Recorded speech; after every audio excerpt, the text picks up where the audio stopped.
오래전 일입니다. 종합병원 응급실에 갈 일이 있어 간 일이 있었습니다.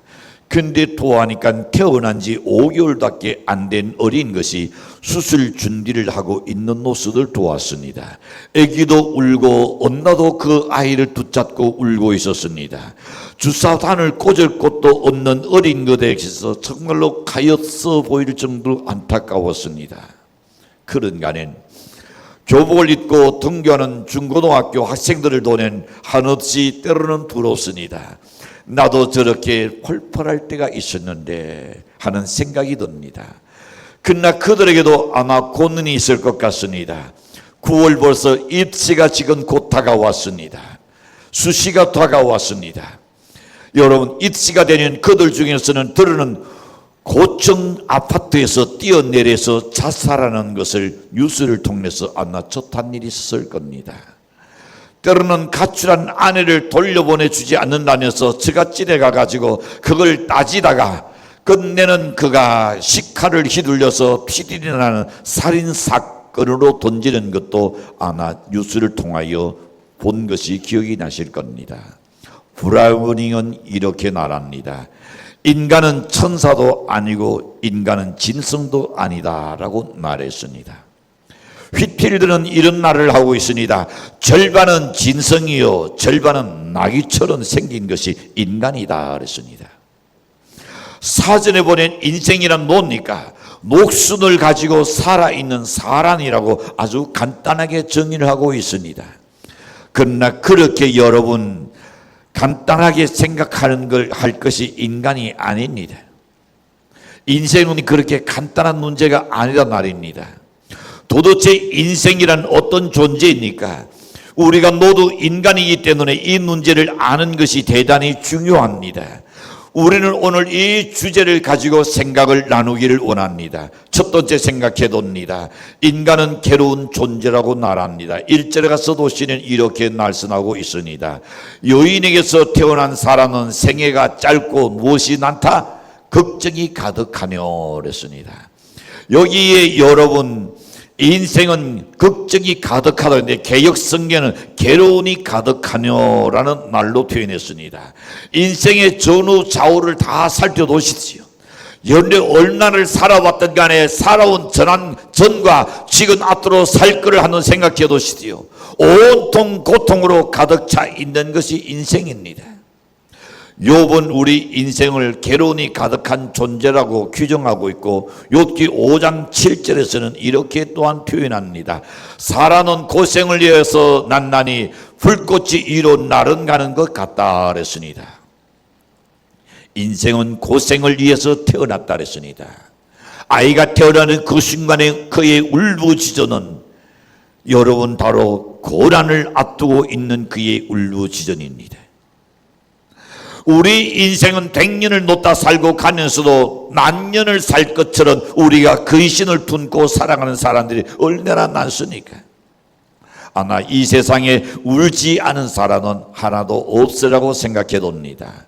이런 말이 있습니다. 상가나 속에도 가나 있잖아요. 가나. 이 고관들이 타고 다니던 가나, 공주들이 타고 다니던 그 가나, 그 가나 속에도 서른이 있다. 서른이 있다 그랬습니다. 또한 이런 날이 있습니다. 안 땅에 깃돈이 있을 때에 슬투는 대눈 닦여서 기다린다 그랬습니다. 네가 방에서 큰땀 웃었지라는 이 대눈을 나서는 순간에 근심이 너를 기다리고 고민이 너를 기다리고 걱정이 너를 기다린다고 말하고 있습니다. 이 세상에는 여러분 수만 가지의 그 약이 있지만은 아쉽게도 여러분의 불행을 낫게 할 그 불행을 다루는 약은 없는 겁니다. 그러니 불행이 있을 수밖에 없다는 겁니다. 결혼식장에 가보십시오. 불행해 보이는 신랑 신도 있던가요? 한 사람도 없습니다. 그때서 결혼 그것이 곧 행복이라고 말할 수 있을까요? 결코 그렇게 말할 수 없고 장담할 수 없습니다. 왜냐하면 결혼은 천국 같을 때도 있지만은 결혼 그 자체가 지옥 같을 때도 없잖아 있기 때문입니다. 죽음으로 비극이 끝나고 결혼으로 희극은 끝난다는 날이 있습니다. 결혼은 여러분 산주가는 서로 연구합니다. 서로 눈치를 봅니다. 서로 사상이나 생각을 들여다보기 시작합니다. 그 사람의 취향을 알기 위해서 산주가는 버틴다 그럽니다. 그 다음은 어떨까요? 3개월간 서로 사랑한다 그랬습니다. 조금 알았다고 깊이 사랑합니다. 그런데 3년간 서로 싸운다 그랬으니 어떻게 티 터지게 싸우는 거예요. 그리고 30년간은 서로 참고 사는 것이다 라고 어느 누군가가 말했습니다. 참고 참 못하는 어떨까요? 서로 덩지고 nin이 아니라 전 하나 더 찍은 난이 되고 나는 겁니다. 그래서 오늘 노년의 이혼이 증가하고 있다는 발표가 나옵니다. 인생의 하온기에 생겨나는 가장 타개적인 그 현상은 큰 비극입니다. 그래서 정년이혼이라는 단어가 나옵니다. 은퇴이혼이라는 단어가 유행하고 있습니다. 남편이 정년퇴직하는 바로 곧 어디에 이혼 도장을 찍습니다. 그리고 퇴직금을 서로 나누어서 인생을 새롭게 시작하겠다는 그런 나온입니다. 이 비참한 이야기가 우리의 현실입니다. 남의 이야기가 아닙니다. 그들이 말하기를 결혼 생활에 끔찍했다는 한마디를 표현합니다. 그래서 새롭게 나눈 인생은 나를 잃어버리고 살았고 나 없는 삶을 살았지 나는 이제는 나를 찾는 삶을 살고 싶다. 그것이 단 몇 달이든 몇 년이든 며칠이든 간에 나라는 존재를 찾고 나라는 존재를 개발하고 나를 위해서 살아보고 싶다고들 이야기합니다. 다로가 야곱에게 당신의 연세가 얼마냐고 물었습니다. 그때 창세기 47장 9절을 보시면 이렇게 말합니다. 야곱이 다로에게 이르되 내 나그네 길의 세월이 130년이니이다. 내 나이가 얼나 못되니 우리 조상 나그네 길의 연조에 미치지 못하나 그 다음에 시작 험악한 세월을 보내었나이다. 여러분 아마 여러분 이 세상에 눈물로 얼룩지지 않은 이력서는 없을 겁니다. 여름에 지나온 모든 이력서를 한번 써보십시오. 어떤 이는 이렇게 말합니다. 목사님, 제 인생 그런 것을 생각한다는 장편 소설로 해도 아마 한진이 될 겁니다. 부모 밑에서 자라서 결혼하는 행복할 줄 알았는데 결혼이 이렇게 고달프고 이렇게 힘들고 이렇게 내가 고통스러울 줄이야. 눈물의 세월을 보낸 것을 생각한다면 아마 장편 소설을 쓴다 해도 어마어마한 장편이 될 것 같다고들 흔들 이야기합니다. 여러분 불행은 초청장을 보내지 않는데도 왜 찾아옵니까? 설투는 내가 초청장을 하지도 않았거나 나에게 왜 설투니 찾아오냐 말입니다. 난 사람 위에 올라서서 호령하고 싶었는데 오를 수는 없고 나의 밑에서 굽신거리며 일하자니 자존심은 상하고 땅을 타자니 실이 없고 피려 먹자니 이거 부끄러운 일이고 결론은 떠납니다. 이래도 괴롭고 저래도 괴롭다는 것을 이야기하고 있습니다. 여러분 어차피 인생은 고난의 길을 걷는 나그네입니다. 여인에게서 난 인생에게는 노랬으니까 괴로움이 가득할 뿐이다 그랬습니다. 그러나 위로의 주인을 믿고 산다면 여러분 위로와 평강을 누릴 줄로 믿습니다. 왜냐하면 요한복음 14장 1절에서 이렇게 말씀합니다. 너희는 나온에 근신하지 말라. 하나님을 믿으니 또 나를 믿으라. 나온에 근신하지 말라 했습니다. 요한복음 14장 27절에 가서 보시면 평강을 너에게 끼치노니 곧 나의 평안을 너에게 주노라. 내가 너에게 주는 것은 세상이 주는 것 같지 아니하니라. 너희는 나온에 근신하지 말고 두려워하지도 말라 그랬습니다. 여러분 이거를 경험해야 합니다. 세상에서 주는 여러분 기쁨이 뭡니까? 돈입니까? 아름다운 일입니까? 좋은 옷입니까? 아니면 선물입니까? 그건 잠깐이요. 석차는 달 안에 불과한 겁니다. 좋은 자동차를 선물 받았으니까 기분 좋을 겁니다. 한돈 가다가 사고나 보시죠. 그 기분이 싹 사라져 버릴 겁니다. 왜? 헝거돼 버렸으니까. 헌차니까요. 세상에서 얻을 수 없는 그 평안은 어디에? 주님이 주실 줄로 믿습니다. 그걸 우리가 경험해야 한다는 겁니다. 하나님이 연우해 주시는 그 평안은 너무너무 큽니다. 세상 그 어느 것도 비교할 수 없고, 세상에 있는 걸 다 앗아간다 할지라도 주님이 주시는 그 평안 하나만 가지고도 여론이 춤을 출 수 있다는 걸 저는 믿습니다. 아무리 인생은 괴로운 존재라 하더라도 예수와 함께 사는 삶은 언제나 평안을 누릴 줄로 믿습니다. 두 번째 생각해 봅니다. 잠깐인 인생은 덧없고 무상하다는 것을 이야기합니다. 2절을 봅니다. 그는 꽃같이 자라나서 시들며 그림자같이 지나가며 논물지 아니하거늘 그랬습니다. 이 날씨는 뭘 이야기하려는 겁니까? 우리 인간은 꽃처럼 쉽게 피고 쉽게 져버린다는 겁니다. 꽃은 인생의 무상함을 말해주고 있습니다. 그림자는 인생의 덧없음을 가르쳐주고 있습니다. 그래서 베드로전서 1장 24절에서 이렇게 말씀합니다. 모든 육체는 풀 같고 그 모든 영광은 풀의 꽃과 같으니 풀은 마르고 꽃은 떨어진다 그랬습니다. 그래서 옛사람 한우 시디롱이라는 날이 있습니다. 교회 행사 때에 달아준 그 예쁜 꽃날입니다. 그냥 두기는 너무 아까워요. 그래서 작은 예쁜 유리병에다가 물을 담아서 그리고 그 꽃을 거기에 담아둡니다. 잠시라도 조금 더 싱싱한 꽃을 더 씻어서. 그런데 자고 나니까 시들어 버리더라고요. 그렇게 아름다웠던 것이 한순간에 흉물스럽게 변해버립니다. 황진이가 다시금 이런 날을 하고 있습니다.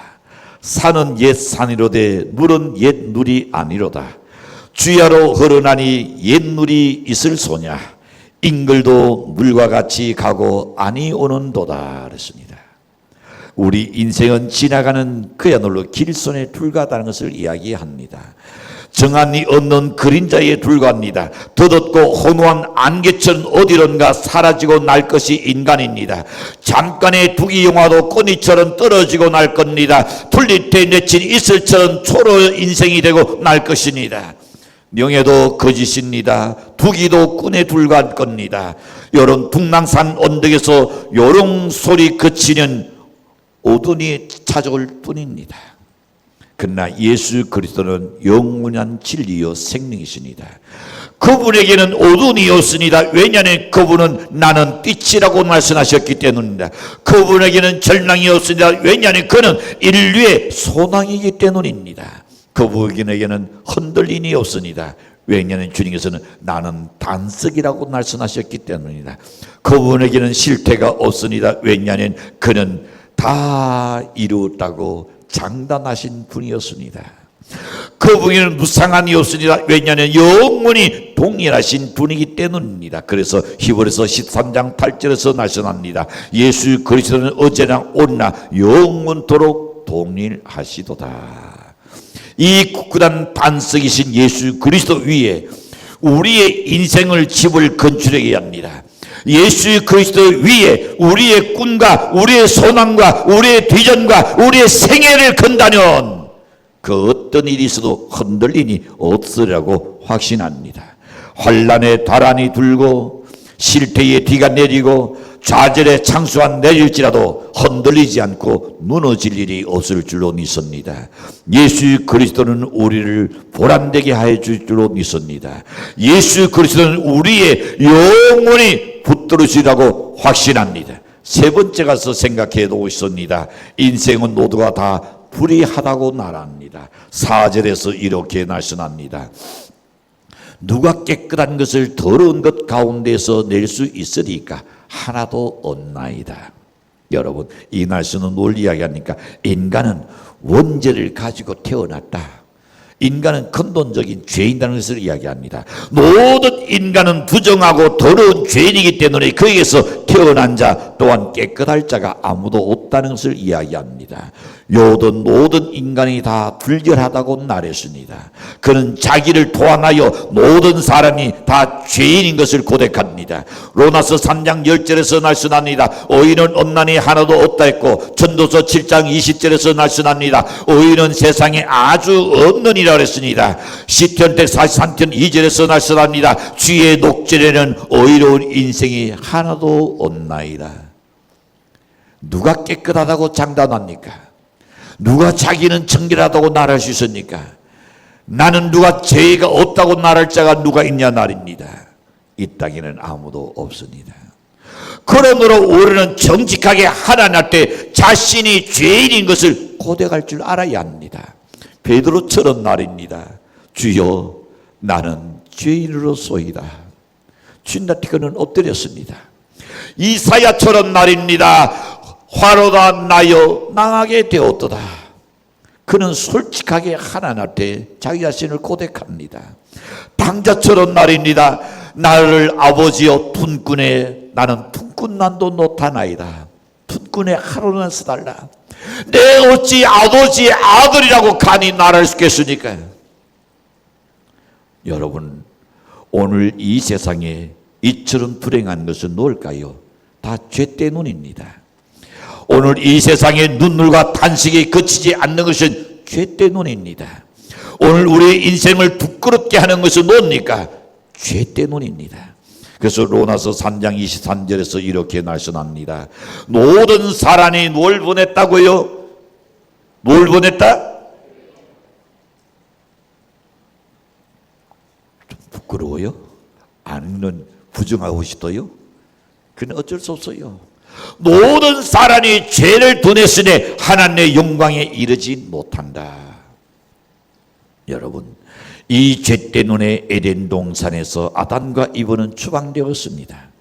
이 죄 때문에 가시와 엉겅기가 생겼습니다. 이 죄 때문에 눈물과 한숨과 불행이 찾아왔던 겁니다. 사랑하는 성도 여러분, 이 세상에서 제일 불쌍한 자가 누구라고 생각하십니까? 짓 없는 사람입니까?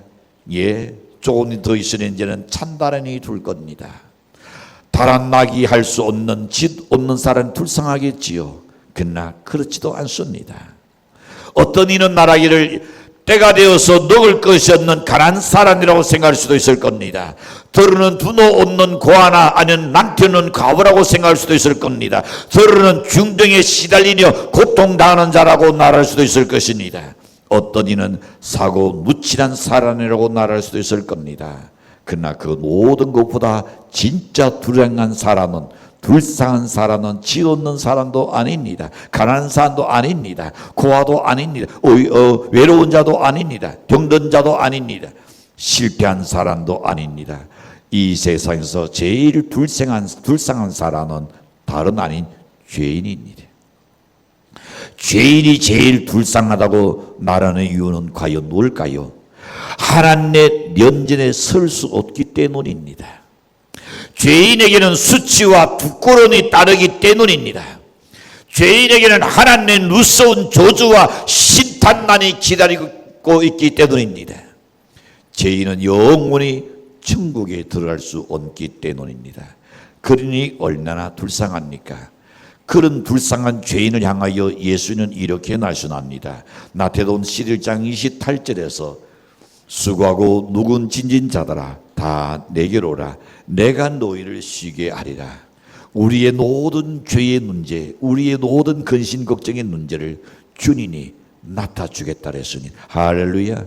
얼마나 기쁜 일입니까? 얼마나 감사한 일입니까?